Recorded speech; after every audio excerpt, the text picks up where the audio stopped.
yoga with me on a computer screen or on your TV, have your mat on the diagonal with the TV. This will allow you to see the poses better and not cause any problems with your neck. As you get used to the names of the poses, you're not going to have to worry about seeing them. You'll just be able to do them as you hear the names. So we're going to do Surya Namaskar A and B, which means sun salutations, A and B. So for sun salutation A, you're going to come to the front of your mat. You're going to root down through your feet. You don't want to be up on the sides of your feet or in on your arches. You want your feet having full contact with the floor. And again, you want your hips stacked over your knees and your ankles. And then you're going to raise, also here, you want to bring your tummy muscles in and up towards your spine, and you want your tailbone pointing down to the earth, pointing down to the earth. You don't want to have your tailbone sticking out and then having this nice little bend in your back, okay? So you want that tailbone pointing down and engaging your abs, all right? Our abs are very important in yoga. And so it kind of brings the pubic bone a little bit forward. And then your shoulders, you don't want your shoulders ever, unless I tell you otherwise, up by your ears, okay? You want them to kind of come down and in towards your spine. So it creates openness in your chest, and it allows you to breathe better. And there isn't all that congestion around your neck that's causing tension and stress and possibly a neck pull. So we're going to raise our arms up, bring them down the center, and we're going to fold over with a flat back, bending from our hip flexors. Now, if you can't get your hands on the floor, remember, get your block and put your hands on your block, okay? And then as soon as you can eventually get your hands on the floor, you won't need to. But until then, make sure you use your block so you can create length in your hamstrings. And then on the inhale, we're going to look up. Exhale, we're going to fold back down.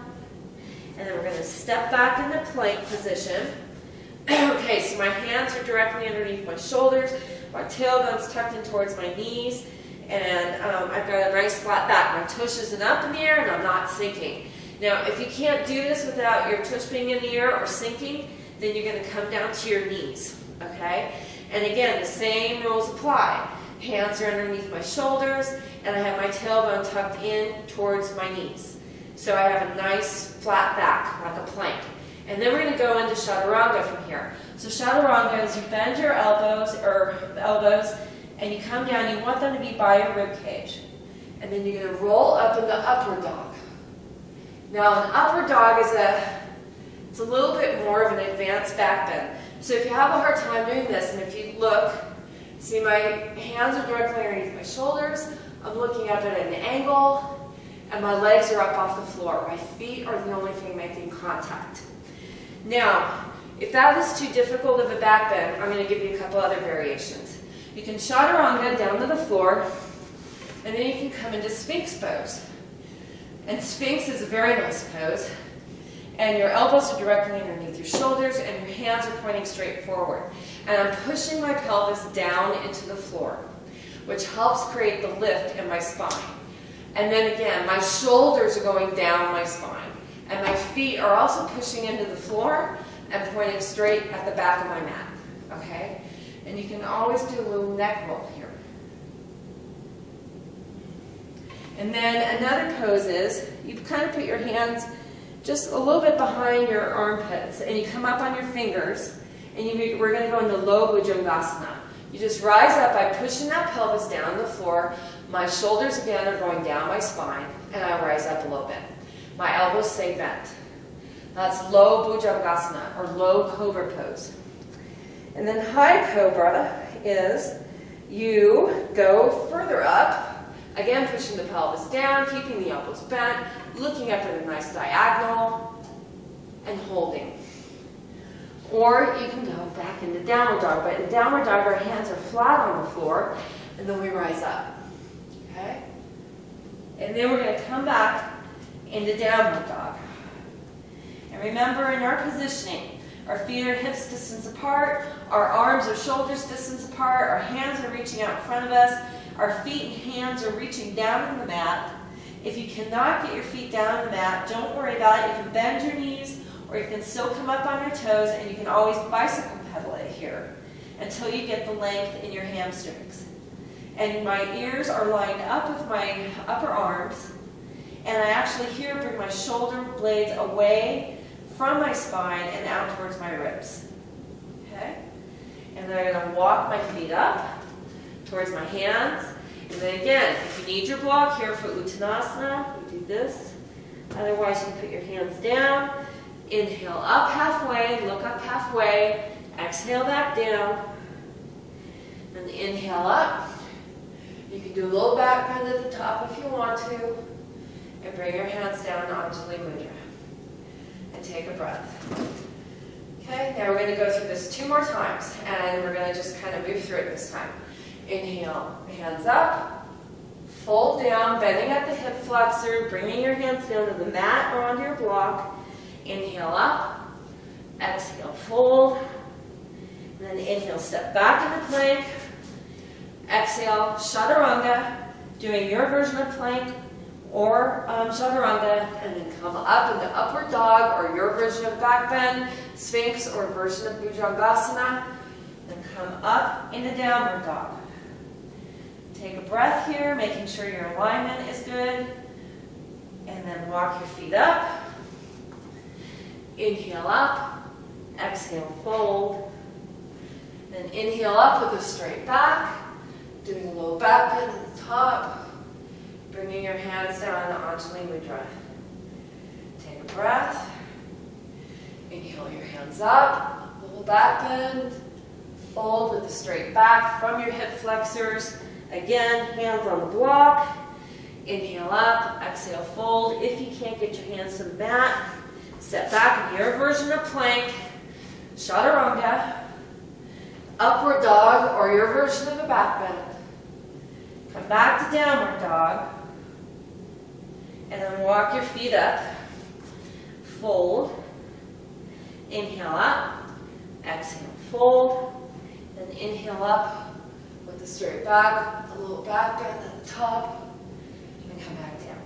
Okay? Now we're going to do Surya Namaskar B, which brings in Warrior 1. Okay? So, the point of the sun salutations is to start bringing heat into your muscles, and it prepares you for the next stages of a yoga routine. So we're going to inhale our arms up, little back bend, fold straight with a flat back, inhale up, exhale, fold, step back into plank, chaturanga, do your version of back bend, come up into downward dog, bring your feet together, raise up your right leg, bend at the top, and then you're going to bring it through between your hands. And then you're going to drop your back foot at the 60-degree angle. It's kind of like on the diagonal at the side of your mat. Okay? And then you're going to come up into a lunge. And you want to make sure that your knee does not go past your ankle. If it does, widen your stance. But really listen to your knees in these lunge poses, because maybe you can't even bend further than this. When I hurt my knee falling on the ice, I couldn't go too deep into this pose at all. So really listen, and don't think you have to get down as low as I am. Go to where it feels right for you at this time. Okay, my foot is pointing towards the front of the mat. My knee is directly over my ankle, and I can see my first 2 toes. I'm going to bring my right shoulder back, left shoulder forward to square my hips off with the front of the mat. I'm going to raise my arms up, little back bend, come down, step back into plank, chaturanga, upward dog or your back bend, downward dog, take a breath, bring your feet together, raise that left leg up, bend at the top, bring it through, step your back foot, which is now your right foot, at a 60-degree angle, rise up, go to wherever you feel comfortable in your lunge, make sure you can see those first 2 toes, your knee's not over past your ankle, bring the right shoulder forward, left shoulder back, raise up, come down, step back, do your version of chaturanga, do your version of a back bend, downward dog. So you see the pace kind of picks up. So it kind of gets your heart rate going, gets your circulation going. Walk your feet up, fold down, inhale up and look halfway, exhale and fold, then inhale up with a straight back, roll back down to the top, and bring your hands to your heart. Let's go through it one more time. Inhale up, back bend, fold forward, flat back. Hands on your block or on your mat. Inhale up halfway, exhale and fold. Step back in the plank. Do your version of plank here or on your knees. I'll do it on my knees this time so you can watch me from here. Chaturanga. Then do your version of a back bend. And then come up into downward dog. Okay? Bring your feet together. Raise that right leg up. Bend it at the top. Bring it through. Drop your left foot down on the 60-degree angle. Make sure your heels are lined up. Come up in your lunge. Knees not past the ankle, and you can see those first two toes. Rise up into a back bend. Come back down. Step back into plank. Do your version of chaturanga. Do your version of a back bend. And then come into downward dog. Take a breath. Bring your feet together. Raise your left leg up. Bend at the top. And when you raise your leg up, don't make it so you're twisting here. You want your hips parallel with the mat. Bring your left leg through. Drop your right foot down at a 60-degree angle. Make sure your heels line up. Make sure when you come up, again, that your stance is wide enough or short enough depending upon your knees. Make sure your knee's not going past your ankle and you can see those first two toes. Rise up into a back bend. Come down. Step back into plank. Do your version of chaturanga. Come up into upward dog. Downward dog. And take a couple of breaths here. Making sure your feet are hips distance apart. You're reaching these creases from where your leg joins your hip up towards the sky. You're rooting down evenly through your feet and your hands. Your upper arms are lined up with your ears. And you can just let your head drop. Walk your feet up. Inhale up halfway. Exhale and fold. And then inhale up. Bring your hands to your heart. Now, because of data usage and stuff, we'll have to stop there. But what you should do is you should do at least 3 Surya Namaskar A's and 3 Surya Namaskar B's before you start your practice. Do the warm-up first, then do these. And if you can't do any other yoga for the day, actually just doing the sun salutations. If you were to do them for 10 to 20 minutes in a day, you will get an entire yoga routine done except for twists. But you have your inversions, you have your balance with Warrior One. It is kind of a little bit of a balance. You get length, you get strength, you get balance between the two. It's a wonderful way to start the day, especially if you can do it when the sun's first coming up in the morning. Really will bring you a lot of energy. So thank you. Namaste.